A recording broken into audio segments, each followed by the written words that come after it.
Initiating podcast download.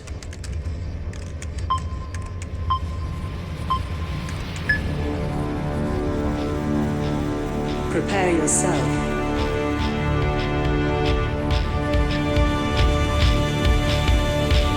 Put on your spandex. Lace up your boots. Wrap your wrists. Hide your razor blade. Head to gorilla position.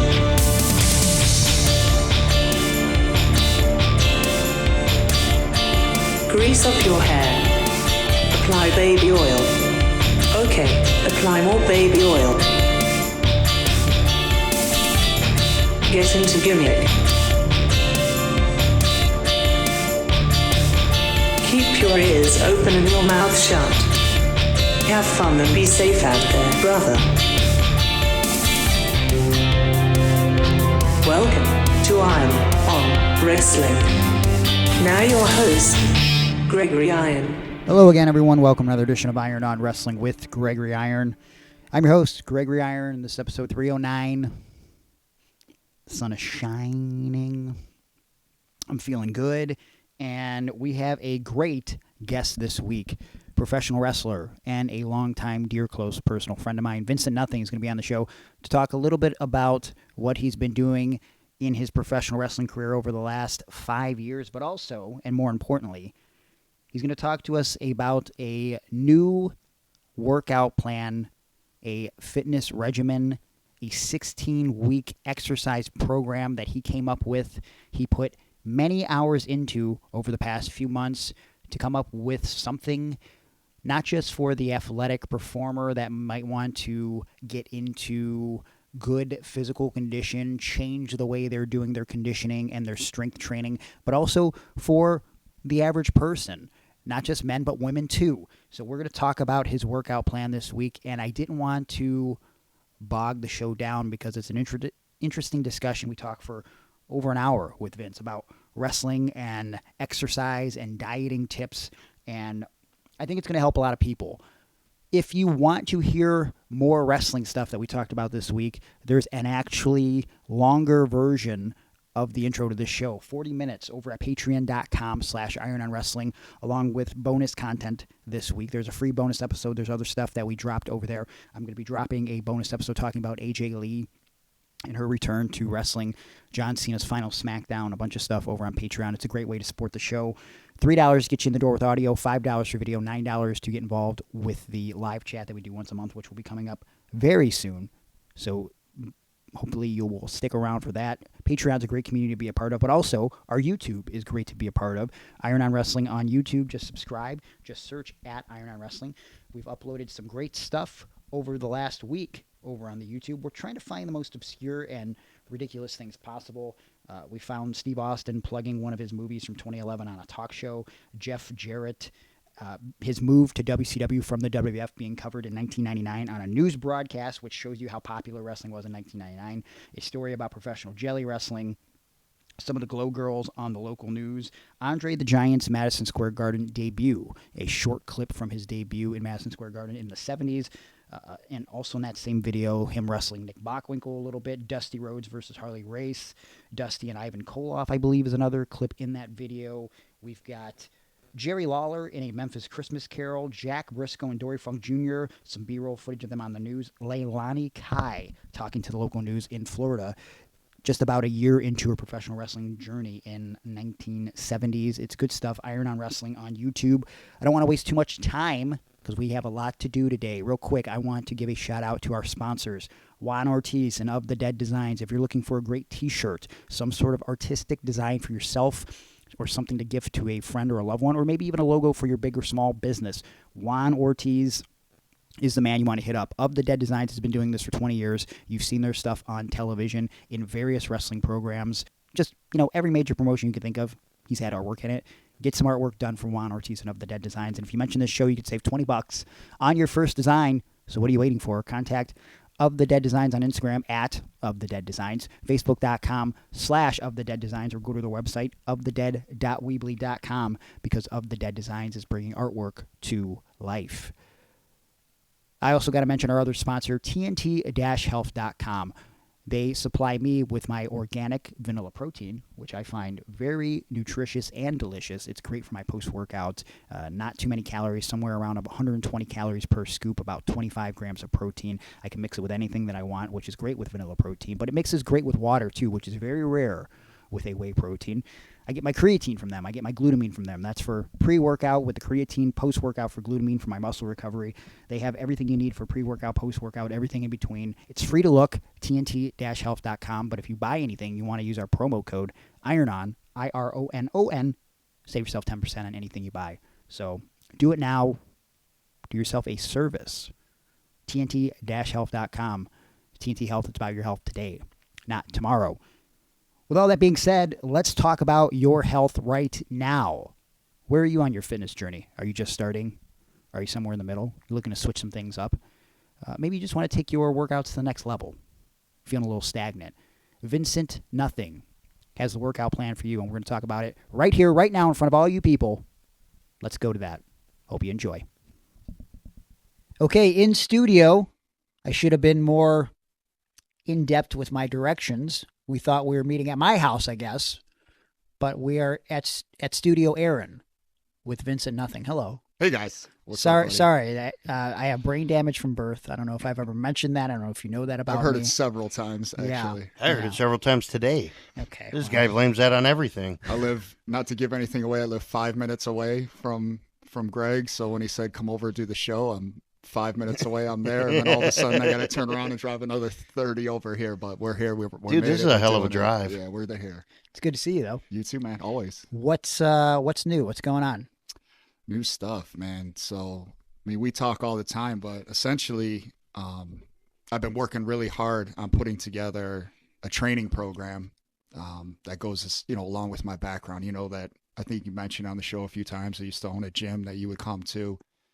Transitioned out of that, but never really stopped, being in the space, the workout space, continue to train people, and figured it was kind of decided it was time to actually put something together, put something on paper that I can market to people. I get asked all the time when I'm at shows, how do you look like the way that you look? What do you do? This and that. And I always tell people there's not one answer, there's not just one thing I can tell you to do.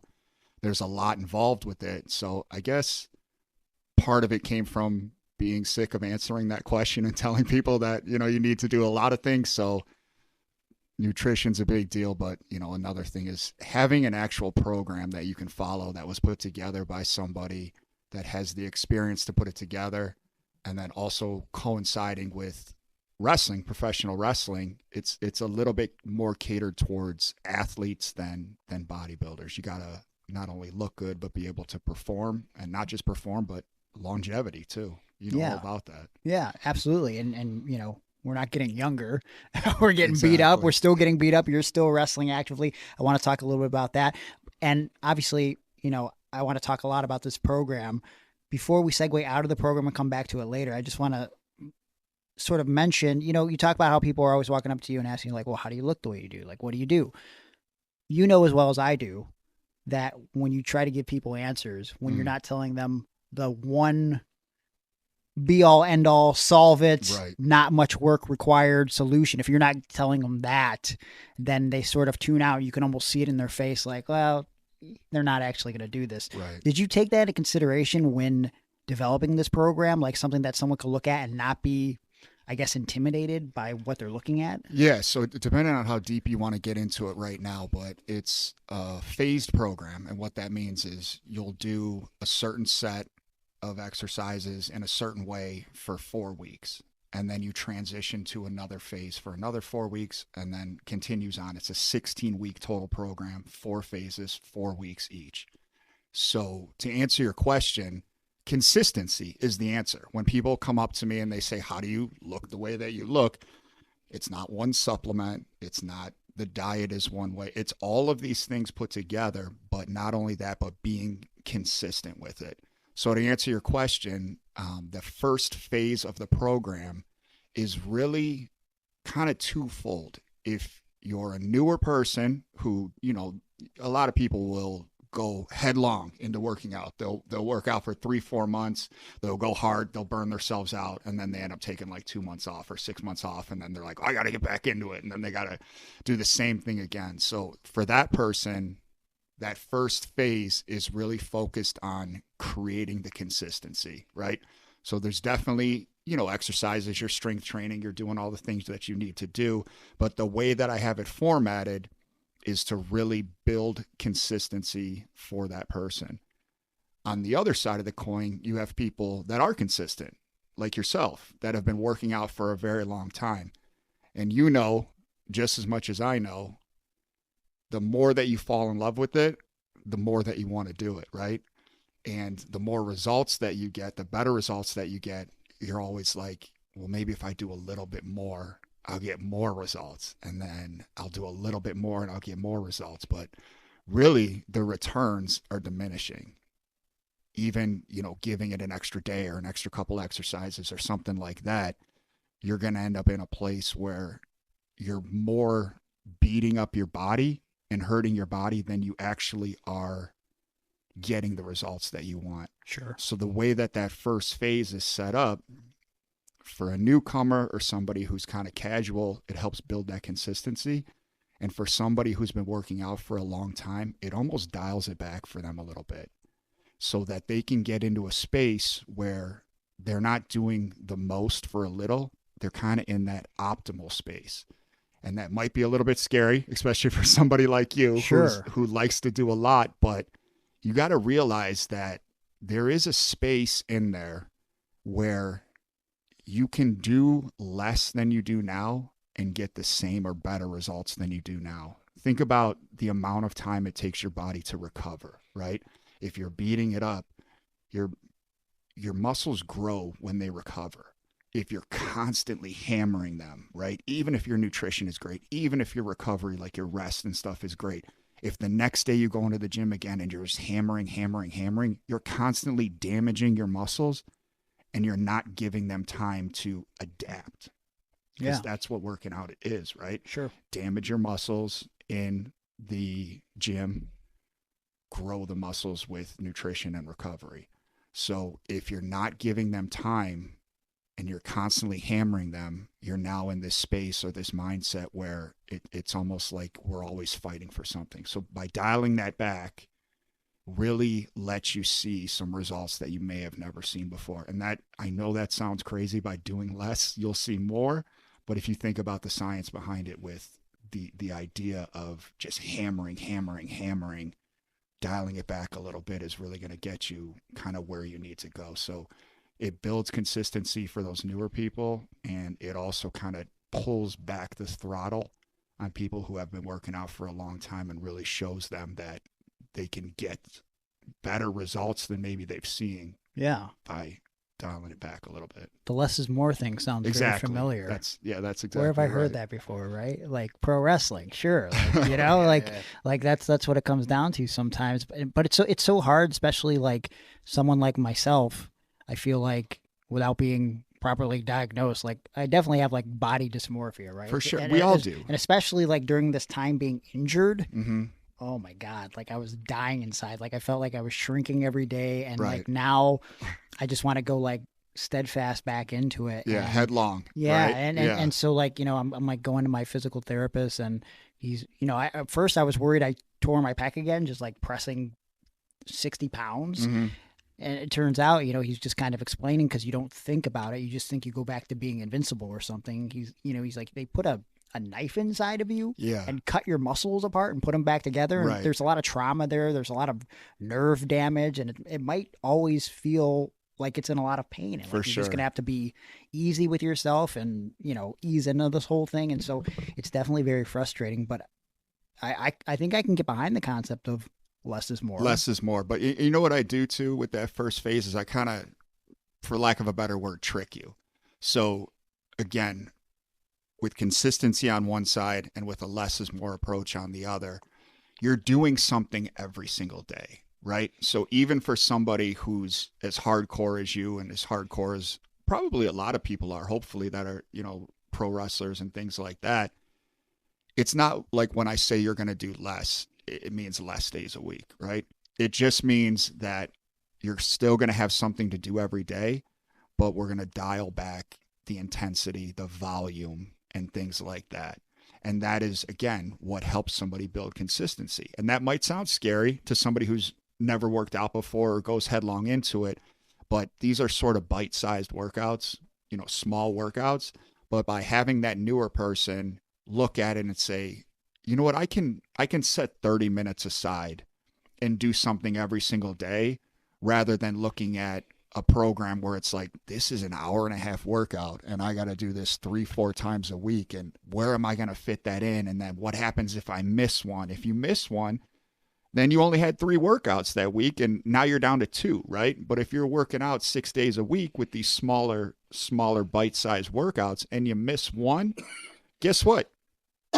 You can either be okay by missing one, or you can combine it that you should have done with the next week. And now instead of a 30-minute workout, you have an hour workout, but it's just because you missed that one. Yeah. Okay. So there's some real thought that went into this. And yeah. Like I said, and it helps that person build consistency, even though it's like, oh my gosh, every single day, but you can put 30 or so minutes aside every day. And like I said, if you miss it, not that big of a deal. Or if you are very committed to it, you can combine 2 together. This sounds super interesting. I love this.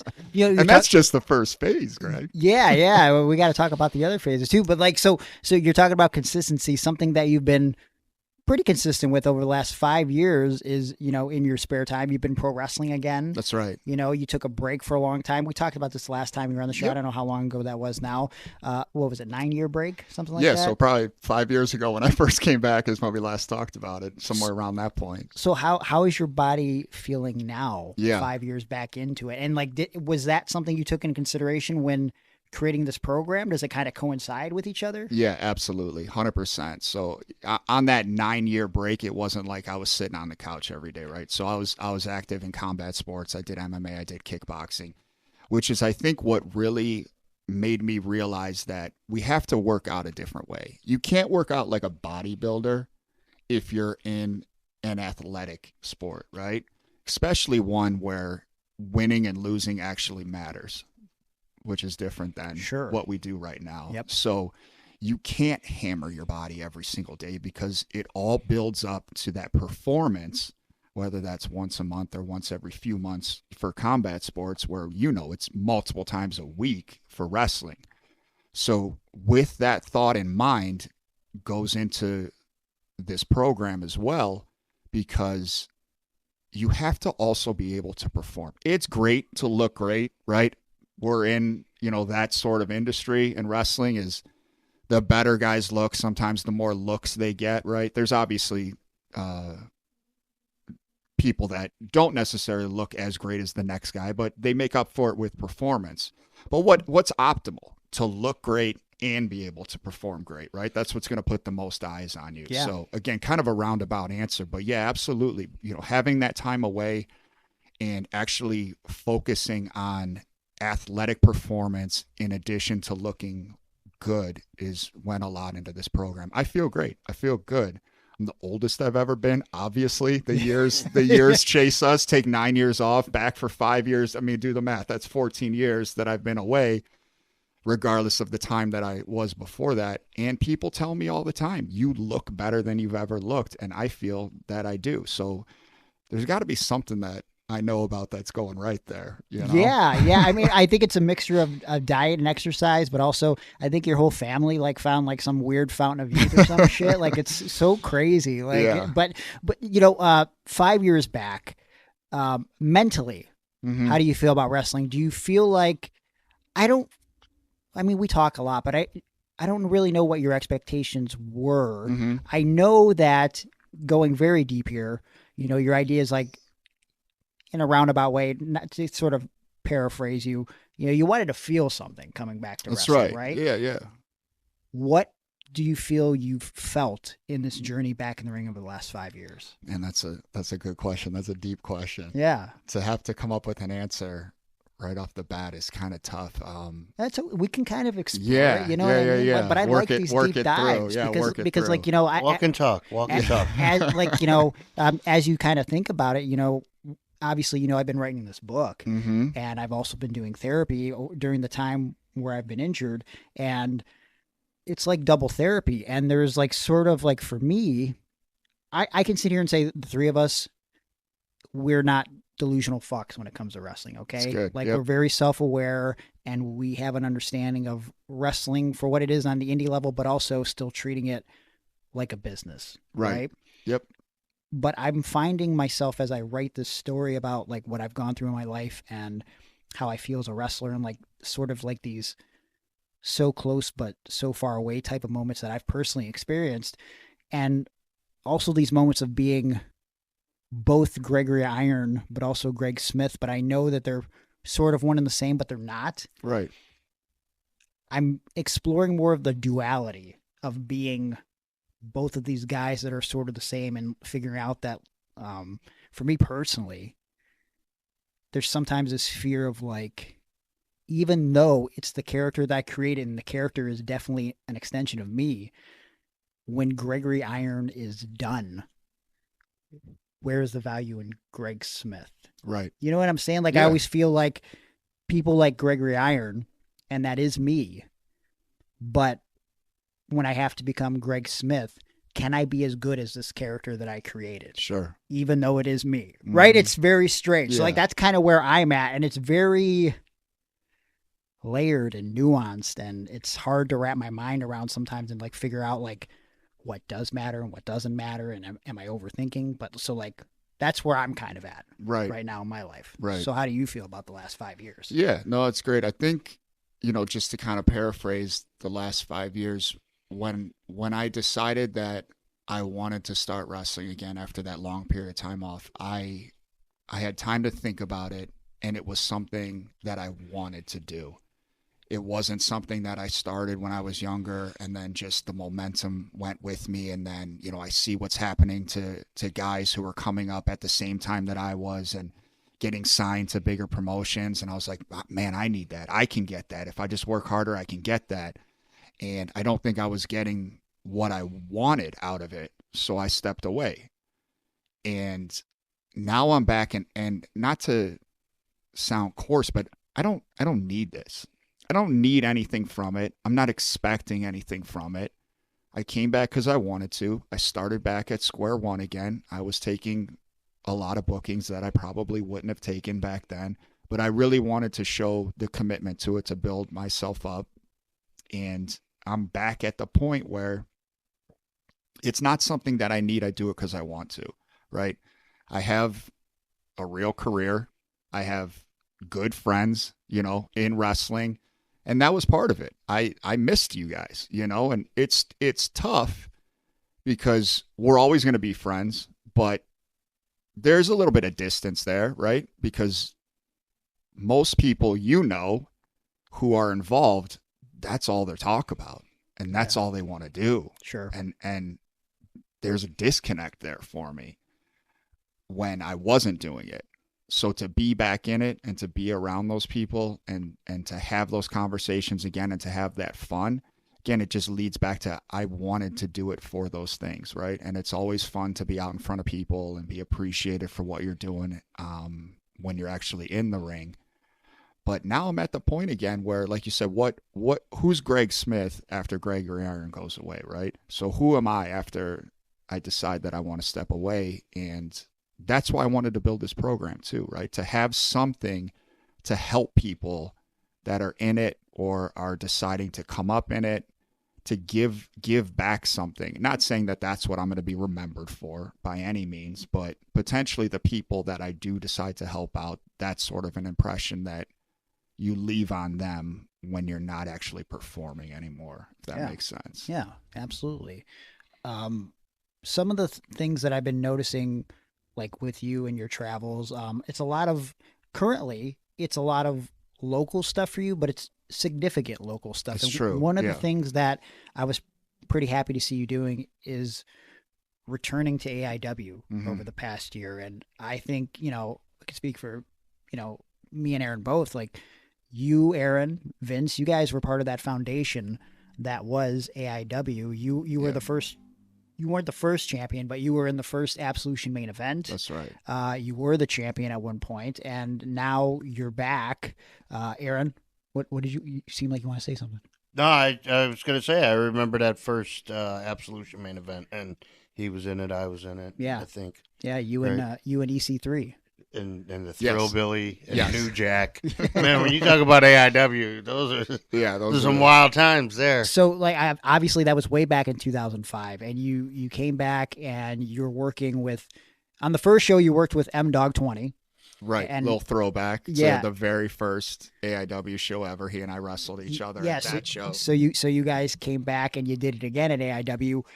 Did that feel odd for you? Like, talk to me about like how AIW felt in 2005 and how it felt now, and like that's a 20-year difference, It right? is, And yeah. like, it doesn't feel like 20 years. Is Definitely that like not. just the old man in me Yeah, talking? no, but like definitely just not. tell me about that whole experience, like from 2005 to like now, and like what's going through your mind with all this. Yeah, no, it obviously, and it's a testament to them and the longevity that they have, right? Because they've been very consistent over that time period. Yeah. And they've cemented themselves as a good, local promotion. They work around Ohio and things like that, but they haven't overstretched themselves to go anywhere else. I think they're happy. If I can, put my 2 cents in, maybe they have a different business plan than I know of, but they're just trying to build the scene here. So,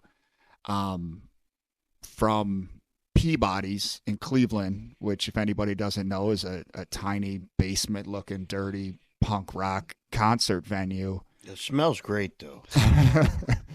Is it even open anymore? I'm not sure. I don't think so. There might be something else there Okay. now. To the most recent show they had at a venue called Globe Iron, which is in the Flats, Cleveland downtown area called the Flats, which is right on the river. That venue is beautiful. It's a beautiful concert venue. It's newly remodeled. I mean, it's somewhere that you can see, probably one of your favorite artists play at. So in and of itself, just thinking of that move from a dirty basement concert venue to this newly renovated, venue, everything's professional. I had to wear a lanyard when I walked around that place. Wow, they got lanyards now? So that the security at the venue would even let, the wrestlers backstage. Yeah. A lot of great talent there. A lot of similar talent that was back there, when I wrestled. They have a good mix of their students who are young up and comers, and then also some people that were still around at that time. So it's been a pretty cool transition for them. It felt very relaxed and normal to be on the show. I didn't feel weird, because I've known John for several years. I've known a lot of those wrestlers for several years. But like I said, there were some new ones that I never met before. But everybody was cool, and they knew who I was. And everybody was like telling me, "We're so glad to have you back. We're happy to have you back." I think it was maybe Pedro or something, who's a ring announcer, Pedro DeLuca, who said, "It's good to have you home." Yeah. Yeah. I've seen Pedro a couple times since we did the podcast a couple months ago, and I went out of my way to tell Pedro, like, he's got Facebook now, and so I see his shit all the time, and it's like so refreshing to see someone that's happy about wrestling, like local wrestling especially, because everyone wants to fucking bitch and everything, but like it's just constant like good stuff from Pedro. Yeah. What a good guy. Yeah, he's a great guy. He's one of my favorite people in the wrestling business, and I never liked him. Never trusted the Go guy. figure. I remember the first time we met him, it was an AIW show. He wasn't involved in any way. I think it was at some kind of fair, some kind of home days, and he showed up, and I think he brought food and like a cooler of drinks or something, and just like wanted to be around it and wanted to like help out the guys there. And that's the first time I ever met him, and I'm sure he remembers that. And then he transitioned, and now he's one of the best ring announcers and just all around, good dudes. Yeah, and that was probably one of the first time you had food and drinks in the locker room. Right. Yeah, go figure, right? Wrestling show. Go figure. What about old wrestling? Talk to me about what old wrestling has meant to you over the past few years. Because I mean, like, hey, I don't want to pat you on the back too much, but you just main evented the last show. The extravaganza. Big strap match. Yeah. All right. Yeah. That's a big deal. Right. Well, yeah, anybody that you talk to, and I'm sure you think the same, wrestler that's wrestled on Old Wrestling will tell you it's their favorite show to do. And Marion Fontaine is the one that runs it. And if you know Marion Fontaine, you can totally picture why Old Wrestling is the way that it is. I've known him for several years. Great guy, fun guy. His wrestling gimmick has always just been fun, and it's a spectacle. It's not as focused on wrestling as it is just on the characters that he creates there. You know, everybody gets a sort of an alter ego character there. So it takes that pressure out of it. You're not Gregory Iron. I'm not Vincent Nothing. You don't have to follow the same road that you're used to, the roadmap that you've kind of laid out for yourself on the other shows. It gives you a chance to really think outside the box. And you talk about less is more. Less is more at Old Wrestling. A lot of the fans that come to those shows, those are probably the only shows that they go to in independent wrestling. And they go because it's fun. It's almost like a performance or a play of a sort, because it's very character driven. It's more about what you say and the way you move and the way you interact with the people in the ring, rather than it is about the moves that you do. Yeah. It's just, there's never going to be anything like it. And everybody tells him you should take it on the road, you should do this and that. And I don't know if that would ruin it or help it or what that would do, but I mean, he's got the secret sauce, and he, whatever decision he makes, I know will be the right decision at that time, and I will never question it. He could definitely take it on the road, but he puts in a lot of work for the shows that he does around Ohio, and it just, there's a lot of work that comes with that. And Fontaine's got a legit job, you know what I mean, like most of us. And but I don't think he would want to do it half-ass. Right. You know what I mean? That is true. But it's a great thing. It's one of the best things I've ever been part of. Describe your character real quick. How is it different from Vincent Nothing? It's polar opposites. I don't know what it is. What do you do there? So my character is named Vinny Mandelbaum, which is kind of a play on a very obscure reference to Izzy Mandelbaum from the Seinfeld show. Yeah. So his whole gimmick was he was this older man, but he was kind of stuck in this trainer / power lifter mentality. Yeah. So that's sort of the role I play there. I'm sort of a trainer, strong guy, power lifter guy. So it's lighthearted, it's tongue in cheek, it's just a lot of fun as compared to just being intense and angry and violent like I am with my other character. So yeah, pretty polar opposite. Well, you probably had one of the more violent matches in Old Wrestling history in a strap match. So if you want to talk about the match, you can, but I found it cool that you got to be in the main event with Nasty Russ. Right. Because we haven't talked enough about Russ on the show. He's always been very underrated. Talk to me about working with Russ. Yeah, 100%. We've been working at Old Wrestling together for several years now, and again, just real quick sidebar, testament to Fontaine and what he does is he has shows in different areas of Ohio, and he'll bring in local talent from those areas. It's not always the same roster. He rotates through, a lot of guys on his roster, and he'll have a lot of new guys there. But any show that I've been on with Russ since I started at Old Wrestling, because he has sort of this weightlifter gimmick as well. So we started out together on a team, and then transitioned away from that like wrestling likes to do, and then became bitter enemies. And we've had this feud going on for a long time, and I think this is the culmination that we just had with this first ever weight belt strap match, where we were attached by our weight belts with a strap rather than, around the wrist or like a dog collar match. But he's fantastic to work with. I've known him for a very long time. Gets it. Gets it, and not only gets it, but gets Old Wrestling too, right? You know that sometimes when guys are in there, they know the fun character that they play, but they don't get the way that you have to perform in front of those fans. Like I said, it's more about the way that you talk to each other, the way that your facial expressions are, and things like that. And he gets it. So working with him throughout the several years that I was there to culminate in this match, it's never been so easy. You know what I mean? A lot of times when you go into a show, even if you've been wrestling forever, there's anxiety. There's always going to be anxiety, that I want to make sure I put on the best match, and who am I wrestling, and are we going to we going to meet up on all the ideas that we have, or am I going to have to try to pull something out of them or say no to certain things that they want to do because that's just not what my character would do, or whatever like that. And it was always just easy. We were laughing every time we were doing our in the back, and even in the ring, we're playing off of each other, and it's just hard to not just laugh and have a good time when you're there, even though we're supposed to be these bitter enemies. And we're calling a lot of stuff in the match, which a lot of people don't do anymore. But again, that's a place to do it. We're listening to what the fans are saying, and we're reacting, and we're talking in each other's ears, and we both get it, where he'll call something that he thinks I should do. And it's like, oh yeah, let's do that. You know, rather than you're only calling what you want to do. Old wrestling has, if you've ever been to a really good WWE house show, it has that vibe, that feel. Like I've been picturing prison show, the prison show loop that we did, and I bet he would fit in perfectly there because you do as little as possible. Mm-hmm. You know, I remember in them prisons, and I'm sure it's like this old wrestling crowd. Those guys, the people there did not want to see a bunch of flips. I mean, they would ooh and ah a little bit, but really they were looking for the big moves that they saw on TV when they were free. Right. You know, I just feel like the people in prison probably have a few more convictions than the people in Norwalk at the show. I might go on. Is that a pun? Yeah. Well, Conviction is felony. Yeah, that's what kind of what I was going for. But but you hit the nail on the head. It's all about the character, and that's what I love about it. There's always that anxiety and that pressure, but it's a different kind of pressure because you just know it's going to be a walk in the park. And like every time I'm blown away. There's a family that comes to the show that love this Buster Buckaroo guy. Mm-hmm. Okay.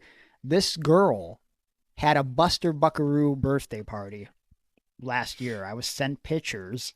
And ain't never been a Gregory Iron birthday party. Okay, I know that for a fact. And then when Buster Buckaroo just happened to show up at this last old wrestling show, the family walked up to me to tell me about it, to inform me that she started crying when the real Buster Buckaroo showed up. And I'm just thinking to myself, this is so special. Yes. You know what I mean? Like it's such a great thing to be a part of. But so we talked a little about AIW and old wrestling and these highlights here. It's not a good segue. Well, let me talk about one more promotion, if you don't mind, because it's another place that I've kind of invested my time in, Exodus Pro. Yes, let's talk about that. So quickly, I want to make sure that I mention them because I do very much appreciate AIW. I do very much appreciate old wrestling, and I appreciate Exodus Pro. So they're, a newer, younger promotion, but they're in NWA territory. Correct, yeah. And the guys behind the scenes there, Mike, Roby, Gary, Noah, these are guys that have been friends for years with each other, and I've known for years, and they're really working to put together sort of a different thing. It's more family friendly, but that doesn't mean it's hokey. They're building characters, they're building storylines, they have a great sort of machine behind them in NWA, but they're also not just relying on that. They're doing their own thing. They have their own schools. They do something called the preface, where they have people come in and kind of perform, but then give them feedback from different areas, and they'll let them transition onto their shows. I think they got a school too. So also local Cleveland based now, but I just wanted to make sure that I mentioned them too. It's been great every time I've worked there as well. So does it feel like it's like a good prep to set these guys up for potential to be on the NWA TV? Definitely. It's definitely a feeder organization for that. So they stream their shows on the NWA YouTube channel. Okay. So NWA fans are getting to see it. Yeah, that's great exposure. And then I'm assuming, because it is a territory, and again, I don't know the ins and outs of the business. And that's another thing about me. I stay away. I show up, I do my job, thank everybody, say hi, have a great match, get paid, go home. Yeah. I stay out of the drama. I stay out of anything that doesn't involve me, because there's people that do that. They don't need my 2 cents. I'm doing my job there. Yeah. But yeah, back to your question. It's a feeder organization. So I'm sure in some sense that NWA office is looking at these shows, because if they're going to be branded with it and it's going to be on their YouTube channel, then they have to be looking at it, right? So that gives people an opportunity to potentially get to the next level with NWA. How the hell is Billy Corgan not seeing you on this show and being like, hey, this guy looks like the biggest wrestler I've ever seen in my life. Why am I not using him on TV? I don't know. We'll see what happens, right? You didn't like the Smashing Pumpkins, did you? They got a couple of good songs, right? Rat in a Cage, or I don't know what that song's called. Yeah. That was a Bret Hart song. Let's edit out that part and talk about how the Smashing Pumpkins is your favorite band. Favorite band. Love Billy Corgan. Have always been a huge fan of him. Wow. Yeah. Well, I hope he's listening right really now. Really appreciate his business acumen, not only for send this clip for music, but also the way that he looks at wrestling in a different way, and especially we're going to be honoring him because not too long it's going to be Halloween. So I like to go and I like to smash pumpkins. Oh, right. There you go. I'm going to smash your pumpkins, Greg. Please stop. Some people go through their grunge phase and they like bands like the Smashing Pumpkins. But let's talk about phase 2 of this workout program. Sure. What does that look like? So phase 1, you're kind of easing into it. Less is more, that whole situation. What's phase 2 look like? Yeah, absolutely. And before we say that, let me just tell you that with the program that I've put together, not only does it lay out the phases, lay out the exercises that you're going to do in each phase, I have a video of myself talking and explaining what we're talking about here. Why? What's the why? Why are you doing it this way? Which I think is equally as important as, the exercises on the paper, because you want to hear from the person who created the program why they put it together this way. I hope that you buy the program because you trust in the experience that I have. Like I said, strength and conditioning certification background, combat sports background, professional wrestling background. I've trained a lot of people, yourself included, used to own my own gym. Yeah. So I talk at the beginning of each phase, if you watch the video, as to what's the reason, what are you expecting in this phase? What should you get out of it? And in addition to that, there's tutorial videos for every exercise that you're going to do in that phase. And whether you know what it is on paper, watch the tutorial video. I might have some little nugget of knowledge as to a different way that you can do something, not a completely different way, but a way that, you can get the optimal from it. Yeah, those little things matter. Yeah. So, obviously the best is to have somebody there with you to point those things out. But if you can't have that, there's over 100 videos in this program. Holy shit. That not only are exercise tutorials, but also, like I said, an intro video to each phase and things like that. So the second phase of the program is really focused on fixing any imbalances that you have in your body. So that first phase builds consistency or dials you back so that you're in a better place to start the program. The second phase focuses on imbalances. We all have them, especially if you've been working out for a long time, especially if you've been an athlete, but also for people in normal day life. I mean, how often do you drive your car with just your right hand, or how you're carrying groceries with one hand, or you know what I mean? Things like that. So one side of your body's always going to be more dominant than the other. So we want to fix those imbalances. And the way we do that is with a completely unilateral phase. And what that means for people who don't know what unilateral is, you're using one side of your body at a time. And I would venture to guess that the majority of people who work out are very rarely doing an entire phase focused on unilateral exercises. I can't even imagine that, no. You're probably doing some lunges, right, which is unilateral. It's sure. One leg over the other. You might be doing curls, like with just one arm, and then you switch to the other arm. But right. How often are you doing every single exercise where you're doing one side and then the other side? Or maybe you're doing an alternate where you do right arm, left arm, like in the same set. Wow. I did that this morning. Okay. You're the 1%er. Yeah. I should have known. You're a liar. That wasn't the workout I did. Yeah. Okay. Anyways. See, well, maybe you need to balance it out and use the left side sometimes too. Switch it up. Switch hitter. So I know that you pitched this to me personally. Yeah. That scared me. So I need some sort of I need to ease my mind a little bit and sort of explain to me how I'm not going to overcompensate. Yep. or I'm going to undercompensate. Like, because obviously I have a dominant arm Yes. more than most people, Mhm. and that arm usually helps my right arm, and my right arm definitely can't lift as much as my left. So, like, what does that look like for someone like me, or just like explain it to me in a way that it also can relate to the normal person? Sure. Yeah. So you've talked about your injury on the podcast, so people are aware. Yep. So for the lay person or the normal person, that we'll get into you, is you start with the side of your body that's weaker, and the weight that you choose is for the weaker side of your body. And then when you transition to the stronger side, you use that same weight. So really what's happening there is we're not exasperating that imbalance. And it's not like you're not using the stronger side of your body. You're just giving the weaker side a chance to catch up. And overall, what that's going to do for you is make you much stronger, because your body's going to be balanced.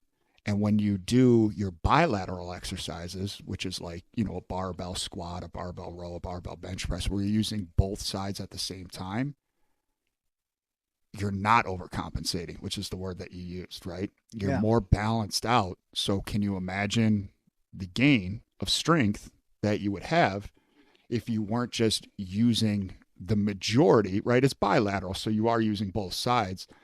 But if both sides are equally as strong, you're going to get stronger in those bilateral lifts. Okay. So like I said, the way that it's programmed is unilateral.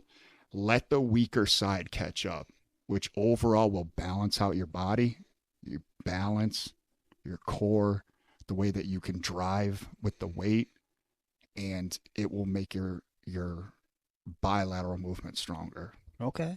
I'm feeling better about this. So for you specifically, Greg, when I said to you after this tear on the strong side of your body, we talked briefly about, I think that's because you put so much stress on that side of your body. That's how you have to perform the majority of your daily tasks. When you work out, you do primarily bilateral exercises, so that left side of your body, which is your strong side, is carrying the brunt of that weight. 100%. So you can see for a quote unquote normal person how that would make a difference if they could make that weaker side stronger. Yeah. So that's the plan that I have for you, is you're never going to catch up, right? That's just the reality of it with the way that your body is. Mm-hmm.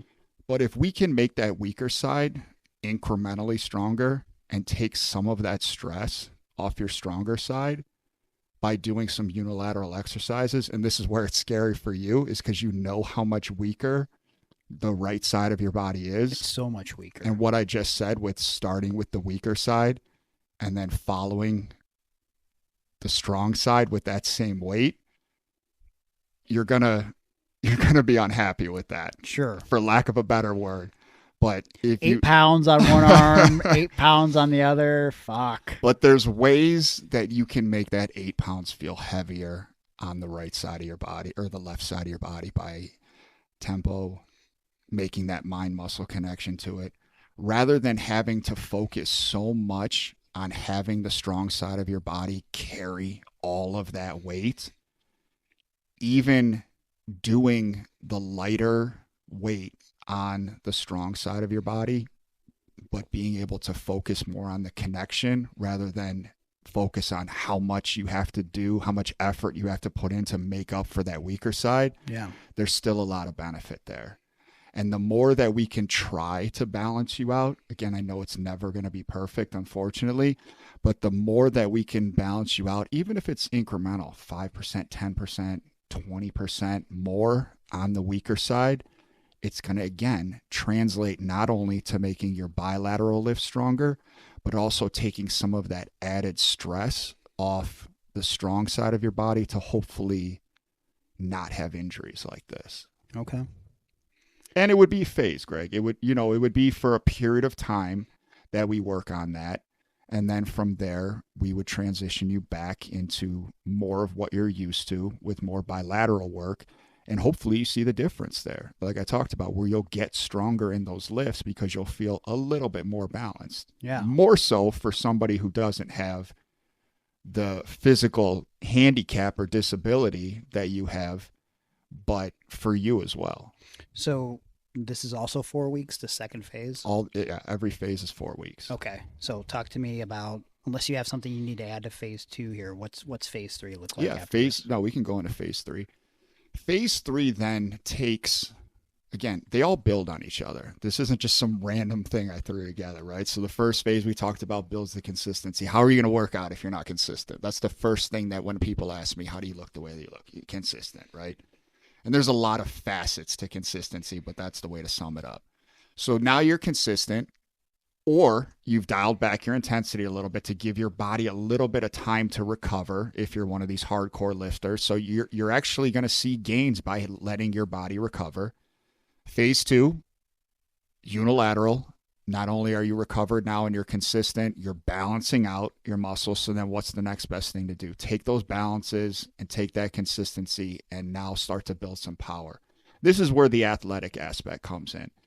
Obviously, being balanced on both sides of your body is a very athletic component. You move around in the ring, right? Right foot to left foot. Sometimes you have to do moves with the right side of your body. Sometimes you have to do with the left. Anybody in any sport, right? Pitching, throwing, you're going to build an imbalance on one side of the body. So you want to, try to even that out with the other. The third phase then focuses on getting back to some of those bilateral lifts so that you can see the growth that you made from the second phase, but also introduces a power aspect. And power is very important to athletes. Power is different than strength. Power is taking the strength that you have and translating it into something explosive, right? So we're going to use a lot of tempo in the second phase. And tempo is a second count, 1, 2, 3, 4, as you move through the different phases of the movement. Every phase of a movement has a concentric phase, which is, when you raise the weight. An isometric phase when you hold it at a certain point, and then an eccentric phase when you lower the weight. So by manipulating the time that you spend in each one of those phases, you can start to develop power. Normally, you probably don't think about that when you're lifting a weight. It's just like, I got to get it from point A to point B. Sure. And then when I'm stronger at that, then I do it in the other. This is what I was talking about when I said you can make a lightweight feel heavier. You can also take a heavier weight and make it more explosive. So if you load up the eccentric phase by adding more of a second count to it, maybe 3 seconds, where you're lowering it, you're tense under that. Basically what you're doing is you're loading a spring. You're taking a spring and you're trying to push it together, right? And then once that spring is pushed together, what happens? It explodes. Yeah. So then for your concentric portion, you're going to throw that weight through the roof. You're going to use all of your body English. So if you're doing like an overhead press, you'll start with that weight in that top position, so fully arm extended position. You'll start to lower it, keeping your body tense and tight. And then when it touches your shoulder, when it gets down to the lowest phase, to move it to the concentric, you're going to dip your knees and you're going to throw that weight up as hard as you can. Okay. Think about how that would translate into any sport, right? We do suplexes, we do throws. In football, you're exploding off a line. All of those different things that we can talk about. So again, sport focused, it makes a lot of sense. Real life focused, why not? You know what I mean? When Sure. you're lifting something off the ground, when you're carrying things, when you're doing it like that, sometimes you got to lift something up and put it on the top shelf, or, throw it on top of your car before you strap it in, or get that, high shelf in your garage, whatever the case may be. But it also feels good to have that ability to know that if you need to explode, you can explode, right? Yeah. So there's certain exercises in the third phase that incorporate that. It's not completely based on that, but that's where we start to get into the athletic power. You can't do every exercise like that, but there's some in there that we throw together, and then some, like I said, are still building strength coming off of that second phase. Okay. So we have phase 1, 2, 3. We get a little explosive in that third phase. What's this last phase look like, the fourth phase? Fourth phase is it's fun. So you've built the foundations that you need to build. Now let's get aesthetic, right? Aesthetic is the way that you look. So it's built in a way to really focus on some higher reps, whereas you would do lower reps for power, because that power can only translate for so long. You don't want to do 10 power reps because it's just not going to be as powerful when you get up there. So we'll go a little higher weight, which is more of a bodybuilding sort of format in that last phase, right? You want to feel that muscle. You want to get that burn. You want to build that lactic acid up in there. You want to feel that pump, right? Everyone wants to feel that pump. It feels great. It looks great. So this last phase is really focused on that. And in addition to that, we add in some failure sets. Okay. So not only is it sort of this aesthetic bodybuilding phase, but just like with phase 3, we add in a little something extra to make it fun. Failure sets where you push yourself to failure with one set. So you'll do some normal exercises for the 2 to 3 sets that you normally would, and then we'll throw in a one set to failure with a different exercise. And what that does for you is it really shows you where your strength is at, but more so than that, it's mental, right? How much can you push yourself before you decide to just quit? Yeah. It's tough, right, to do it with the weight, but it's even tougher to know what's my limit. Can I get one more? Can I get maybe 2 more?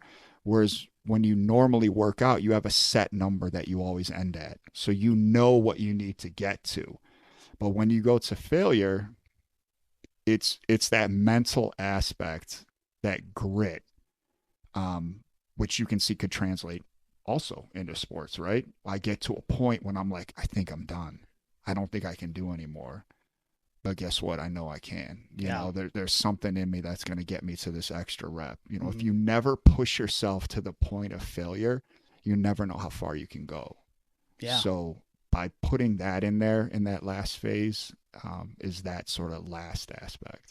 And so often when I work out with Gargano, which is few and far between, so let's say I take a trip down to Florida like I did a few weeks ago, somehow we always get into some sort of exercise that he's doing where we end with doing stuff to failure. And I just feel like the ultimate pansy. And I get through it, but it's horrible because I'm not doing this on a regular basis. But I feel like with the way you have this program set up, the first 3 phases are going to prepare me for that last one where I will feel like much less of a pansy. Yeah.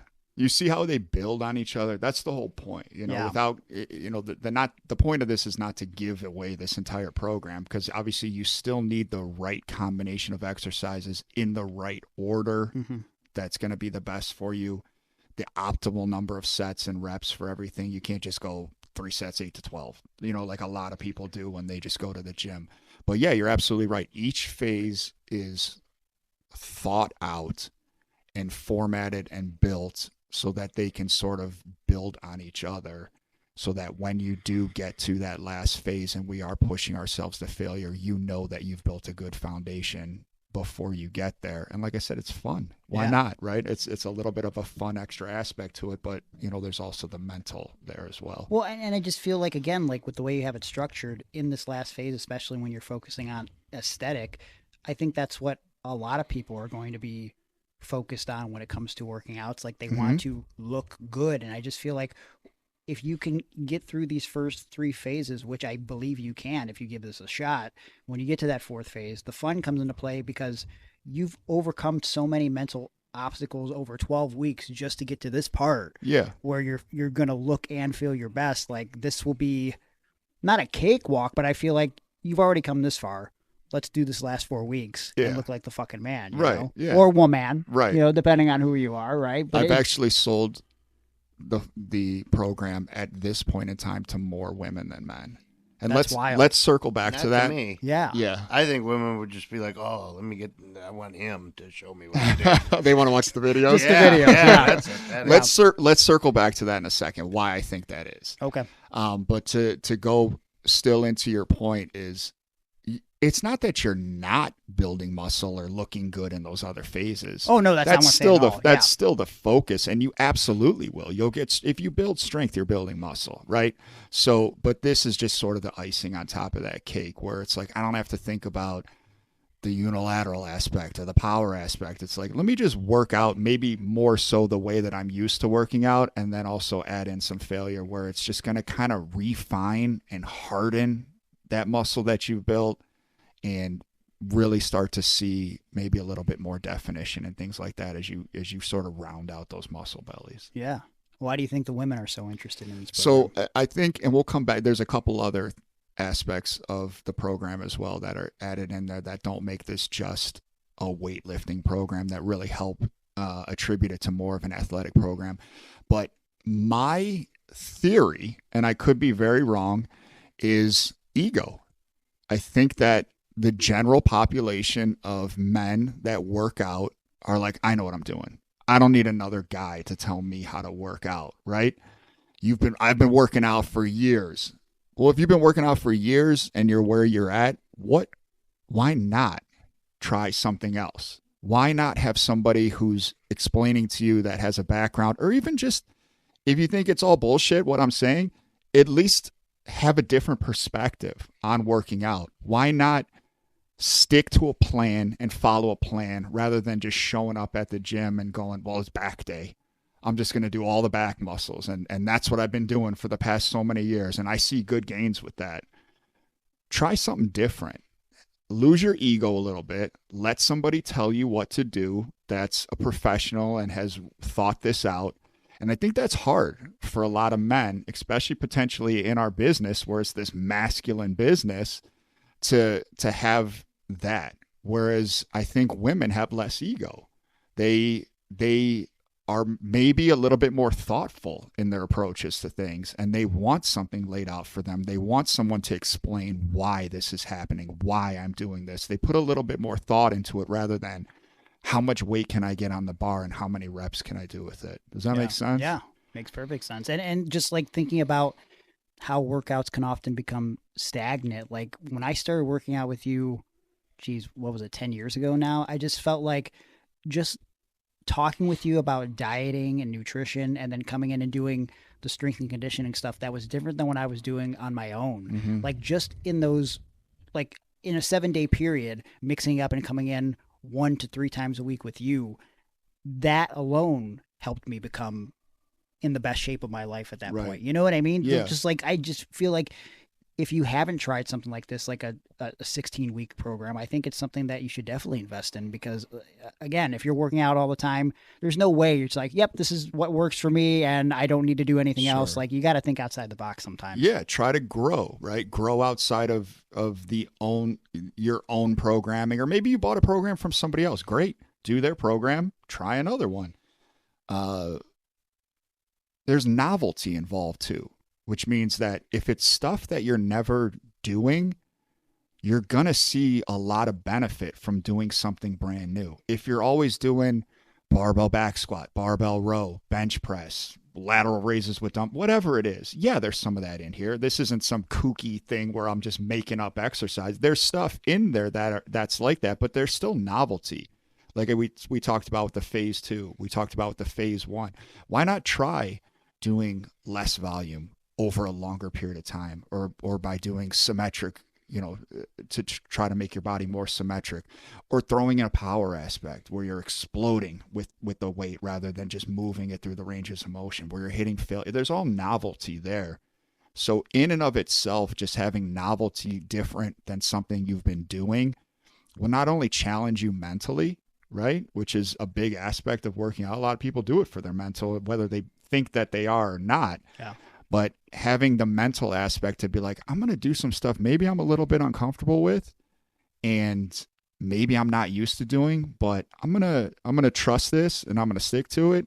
That's an aspect, but also some of the movements, or the way that you move through the movements, like we just talked about, are going to be novel. So there's going to be growth there. There's going to be a difference there. The most uncomfortable moments in my life have led me to the best experiences of my life. I don't know if I ever told you this. The first time I ever sat in the parking lot to come in to work out with you, I remember sitting in my car and thinking, maybe I should turn around and go home. I'm not joking, because I was just like scared, and also like I still didn't know you like I know you now. Yeah. So like there was like this double intimidation of like Vincent Nothing, the wrestler that I know that I'm kind of friends with, but I'm not really friends with him. And like, and he's gonna run me through some workout. I'm gonna tragically pass away, and then they're gonna read about me in the paper. I'm glad that I got out of the car and walked into that gym, because it forever altered my life and the way I think about fitness and exercise, and I long for those days doing those exercises with you. And I'm so excited about this program. So for everybody that's been listening to the show and everything, like,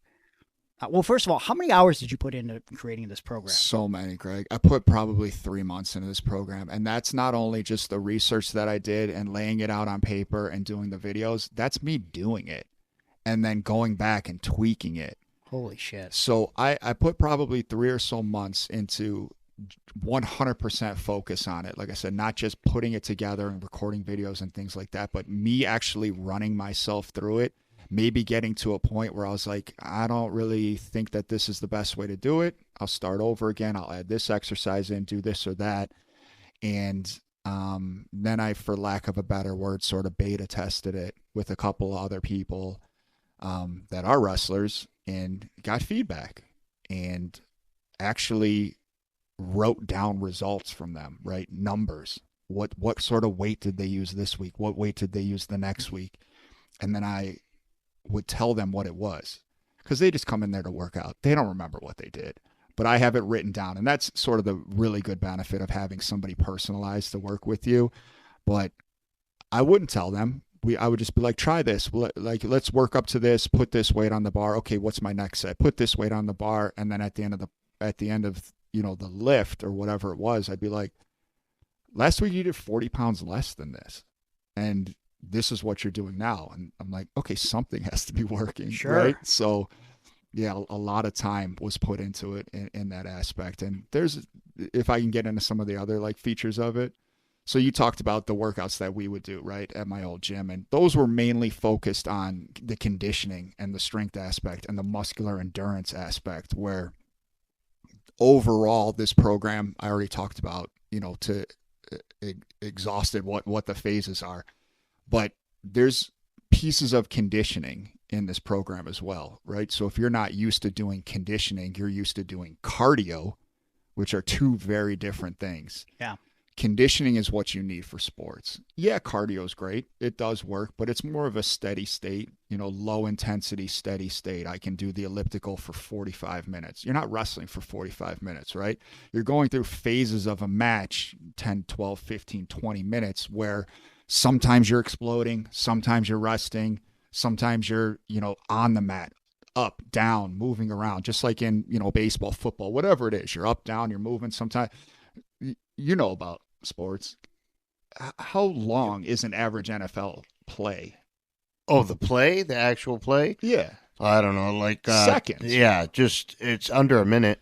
Right. I mean, but probably even less than that. Like, from snap to tackle is right. 5 seconds, yeah. right? So you have to be able to go as hard as you can for 5 seconds, go back to the huddle, maybe get 10 seconds, and then do it again, and do it again, and do it again. But you're starting up and then going all the way to 100, and then immediately stopping, coming to a halt. Yes. And then you get that 10 seconds of breathe time, yes. and then you go back and do it again. And do it again, and do it again, and do it again, yeah. right? So conditioning, to me, is what that is. So there's some conditioning workouts built into it, and they are laid out. When you look at what your week plan is by phase, it'll have your main lifts, which I call your foundational exercises, your foundational lifts.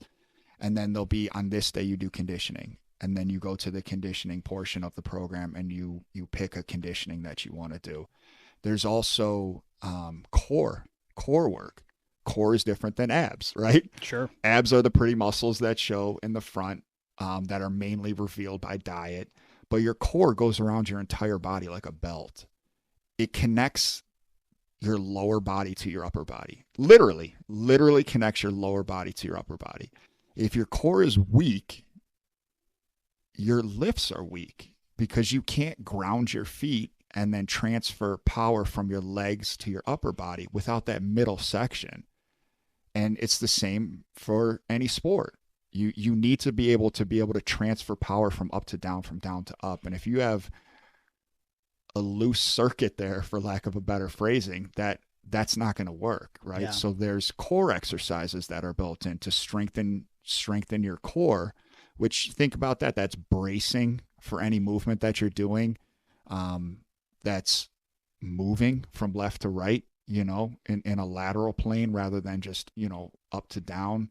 So there's that built into the program, and it's laid out, again, what days you should do it and what the exercises are. And there's tutorial videos to show you how to do those. And then the last aspect, which I believe is one of the most important but most overlooked aspects, is mobility. Mobility isn't flexibility. Mobility is being able to have your body mobile to be able to move confidently through all those ranges of motion.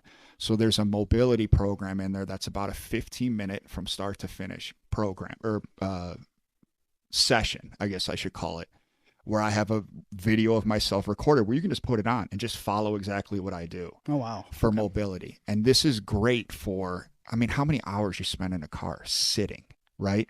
Yeah. And then you get to a wrestling show and you're sitting. And, throughout your course of your day, we're sitting right now talking for like an hour on this podcast. My knee's starting to hurt. Right. So I'm rubbing my knee right now. Yeah. I was doing the same thing. I was like, I'm going to have to stand up. I'm leaned over, hunched over at this microphone, 6'2" tall, talking into this microphone, like hunched over for this amount of time. So you want to be able to bring your shoulders back, get into a better posture. We're all on our screens every day, on our phones. And picture yourself on your phone, shoulders forward, neck down, back rounded. So things like that really help you get through those different phases of movement and sort of balance you out. And there's days when maybe you're too sore to do a workout. Do mobility. It really helps with injuries. I injured my shoulder, just like you had a pec tear. Yeah. And I did so many things to rehab it. I threw everything at the wall, and mobility was one of them. It was one of the things I wasn't doing. I'm not going to sit here and say I was doing everything perfect, but when I really thought about it, it's something that I wanted to incorporate in this program because I saw how much help it did for me. And it's something that I've started to recommend to people, where I can send them a video and say, just follow along with what I'm doing in this 15-minute start to finish. Who doesn't have 15 minutes on, one of those quote unquote off days? That's not a foundational workout day. Right. To, again, keep your body moving and keep you doing something, rather than, okay, I got 3 workouts today, and then on the days off, I'm sitting down playing video games, or I'm sitting on my phone. Take 15 minutes, do a mobility session. Yeah. Hell yeah. Yeah. So is there a nutrition component to this? And if not, like, what do you recommend someone do to coincide with this workout? Yeah, that's a great question. There's what I call recommendations. So I didn't put together a meal plan. Everybody is different. If I gave the two of you a meal plan, there's no way that they're going to be the same. And a meal plan is even harder for someone to wrap their head around than a workout, right? Because that's sun up to sundown. You have to be focused on that. And I used to create meal plans for people, and frankly, it's a pain in the butt. And that might add to the intimidation too, Yes. especially if someone like is a novice at this and they're like, okay, well, I'm going to try this workout. Oh no, I have to change my whole diet too. Right. Yikes. Right. And it's a pain in the butt to put them together personalized, let alone to have a quote unquote standardized version of a meal plan where I don't know what you like to eat. It's based on your size, right? The amount of protein you should get is based on your size, your body weight. So there's recommendations in there where it says, here's the correct portion of potentially protein that you should get. You should also have this much fat in your diet, right? Fat is an energy source. Fat protects your organs. I recommend a few supplements. I'm not you don't need to go all in and spend all your money, but there's a few supplements that you should get. I put some foods down in there that I recommend for your carb sources, for your fat sources, for your protein sources. I'm not building it out for you, but I have recommendations on these are the best sources for you to get each of these macronutrients. This is the amount of water you should aim for. This is the amount of protein you should aim for. Here's some supplements that could help you out. So like I said, I call them recommendations that you can sort of use to build a nutrition plan around for yourself.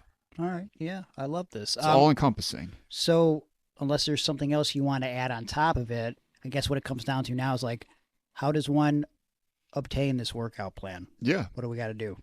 Contact me. So I would much rather get people contacting me through email. So it's Vincent Nothing 1313@gmail.com.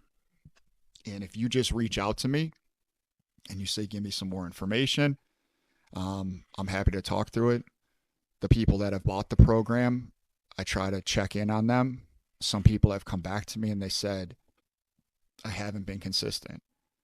Should I restart it? Should I start again here? What should I do? So I try to give as much feedback as possible. I've even had some people come back and be like, you know what, I was wrestling and I got injured in this specific area of my body. So I've given them some recommendations on things to do. So again, just contact me. If you contact me through social media, Vincent Nothing at Instagram or on Twitter, I'll direct you to the email because it's just it's more of a long form type of way to converse with somebody. So yeah, just reach out through that and we can talk about it. We can talk about if it makes sense for you, and then we can lead into, payment and actually giving you access to it. And it's nice to know that the communication just doesn't end after you purchase the program and it's like, well, you have hundreds of videos you can watch, so fuck off. You know what I mean? Like if something happens along the way and they have questions, you have answers for them. Yeah, and that's exactly. good to know. Yeah. And I also want feedback, and yeah. I also want you to recommend it to other people, right? So why would you want to do that if I was like, I got your money, see you later? Right. I am not doing it for the money. It's nice. It makes it worth it. I know then people are committed to it and they appreciate it. If you just gave stuff away for free, there's no commitment there and there's no appreciation there. I told you how much time I spent to put this together. Yeah. But I do want to help. I really, and you know me. Oh, I know. That's what I really want to do. And we talked about what's, the legacy or what's the lasting impression is if I can, help some people out, that's really, what I would like to do. So yeah, I want feedback. I want to be able to show you that I can adjust things if you need them to be adjusted for you. And I'm calculating all that stuff in my brain for the next revision of this program somewhere down the road, or the next sort of, the DLC, the add-on content that I want to add to it, which, I have some thoughts in my head about doing a complete body weight program. Oh, wow. For some people who, can't get to the gym or don't have access to a gym, or again, the novelty that we talked about. I already have some ideas, for something like that. That's very cool. And people listening to the program today, you're going to do something special for them if they reach out, right? Yeah, absolutely. So whenever this airs, whenever, Greg and Aaron get around to putting it up on the air and you guys hear it. Yeah, should be out Wednesday. Perfect. So whenever, if you're listening to this, whatever day it actually aired, for 30 days after that day, if you contact me and you mention, the Iron On podcast, we'll give you a discount. We'll give you $10 off, the program. So I appreciate these guys letting me on here and to talk about it with you. So I want to make sure that the listeners on here, hopefully you're already sold on it, but knowing that you'll get a discount if you mention the podcast, should help out hopefully as well. Yeah. And I'm glad that we got to spend some time together again and talking a little bit about legacy, and just, you got the right idea, right? Like the most important thing with legacy is like just helping others, man. You know what I mean? And it's funny because last time you were over, we talked about you wanted to do the podcast not only to tell people what's going on with you and your wrestling stuff, but you didn't know how many more times you're going to get to do stuff like this. Like you That's rarely exactly see Aaron, right. You know what I mean? Yeah, exactly. So like you get to shoot the shit with us again. It's like, this is the best part about what we do. And if we can bring other people into the fold listening to the show and change their lives for the better with this program, I think that's what it's all about. Yeah. How many more times are we going to have a conversation like this where we sit down and talk? And like you said, Aaron, I haven't seen Aaron in 5 years, so it's nice to catch up. I don't know when the next time I'm going to see him is. So everything's finite. So take the opportunities that you have when you have the opportunities. I used to always say, I think at the gym, take the opportunity of a lifetime in the lifetime of that opportunity, because everything is finite. Everything has its own period of time where you can actually act on it. And not to say that this program's going to change your life, but for some people it might. It absolutely might. And this is the opportunity for you to make this small change. You know, there's many others that you can make, but you know, why not give it a try? Yeah. You know, what do you have to lose? Exactly. Yeah. What's your social media, just so they know? Vincent Nothing. I have Instagram. I have Twitter. That's it. And then, like I said, to contact me about the program, you can hit me up through there, or you can do the email vincentnothing13@gmail. Well, I know I'll be jumping on this program. Aaron, you and the boys are going to be jumping on this program? For sure, but this puts an elite class here because when I was, I want to say 7, I bought the Hulk Hogan workout set. Okay. And then when I was 37, I bought a DDP workout, DDP yoga. And now I'm going to have Vince Nothing's program. Yeah. Man, what good company to be in. I love that. Yeah. And look, if you get it in the next 30 days, you can sort of start your progress along with us, and you know, it's the best way to get a discount now. But if you're not a believer and you don't want to do it over the next 30 days, keep listening to the show like you are already, because you're going to hear about our progress and you're going to feel like a fool for not jumping on board. But there'll always be the opportunity after the discount. But I think you should do this the sooner the better. Why wait for tomorrow? Start some shit today. I mean, we could all do it together. The listeners, you and me. Yeah. I'm ready. Well, sorry, not to break up the party. Greg's is going to be a little bit different. Because Greg is in sort of a pre-phase to when he's ready to start again, because he was injured. He did his rehab, and I promised him after he finished his rehab, I would have something specific for him to help him get where he needs to go. So he's going to hate the next couple of weeks where I put him on the program, but because it's not what he's used to. That's the only reason he's going to hate it, because it's not what he's used to. Greg is a guy that it's hard to throttle back, right? Yeah. And it's going to feel like a throttle back for you, but I promise that you're slowing down so you can speed up. All right. I'm excited. Hey, thanks for talking with us. Absolutely, man. I love seeing you guys. I appreciate you giving me the opportunity, and yeah, we'll talk soon. That was the interview with Vincent Nothing, and I got to tell you, Aaron, I am very excited about this workout program, and I think it's going to be beneficial for a lot of people. I concur. I can't wait to get started with it. The Jewel Runner, Vincent Nothing, back. Yeah, he's the only one besides you that knows about the jewels. Yeah. Wait, what? Huh? I can't wait to see how jacked your kids are going to get off of this. Yeah. They're going to be bigger than me in no time. I can't wait. I mean, they're already basically bigger than me, but, you know, this was a great show. Thank you to Vince for sharing his program. And like he said, you know, he gave his email. He's got his social medias. Please reach out to him. You know, we talk often about how important the health and wellness journey is on this show.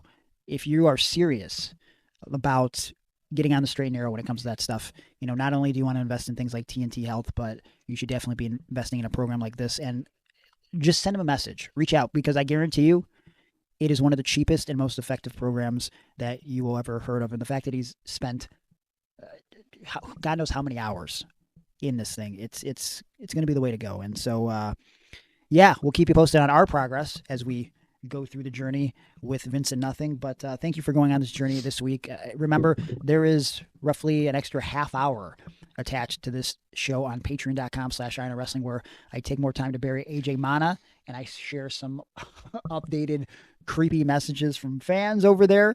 And it's a good time. Patreon.com/Iron Wrestling. $3 to get bonus audio, $5 for video, $9 to get involved in the live chat that we do once a month. We'll be doing it sometime here in the near future. You can get stuff in the mail from us. And remember, there is a free tier. We'll be dropping a short Q&A episode. It costs $0 to sign up for the free tier. So go over to Patreon, be part of a great community, and make sure you find us on social media at Iron on Wrestling. Subscribe to the podcast and our YouTube channel, where we're dropping unique and hard to find videos on a regular basis. It's just Iron on Wrestling. Leave a comment, share them around, leave comments on the iTunes, Spotify, wherever you download your podcast. Let them know you love the show. And of course, you can follow me on social media. I'm at Gregory Iron on X, Gregory_Iron on Instagram, Facebook.com/TheHandicapHero. Go to my website, www.handicappedhero.com. You can book me there for pro wrestling seminars, motivational speaking engagements, and a plethora of other things. And yeah, you can find my Cameo over there. I can give you a shout out of some sort. ProWrestlingTees.com/Gregory Iron. That's attached to my website as well. You can buy my shirts, Aaron shirts, Iron on Wrestling shirts, Rod Destiny shirts. There's so much stuff over there. Check it out. Invest in the show. We give you great content every week. Pick up a shirt. They start at just $20. Where else are you going to find a $20 shirt in 2025? Aaron, what would you like to plug? At Fair to Air on X. I'll see you there. All right, and maybe we'll see you on Patreon here in a second because that's the end of the show. So until next week, unless you're on Patreon, here's a luscious kiss goodbye. What are you doing? All right. I feel uncomfortable. Say goodbye. No. Oh.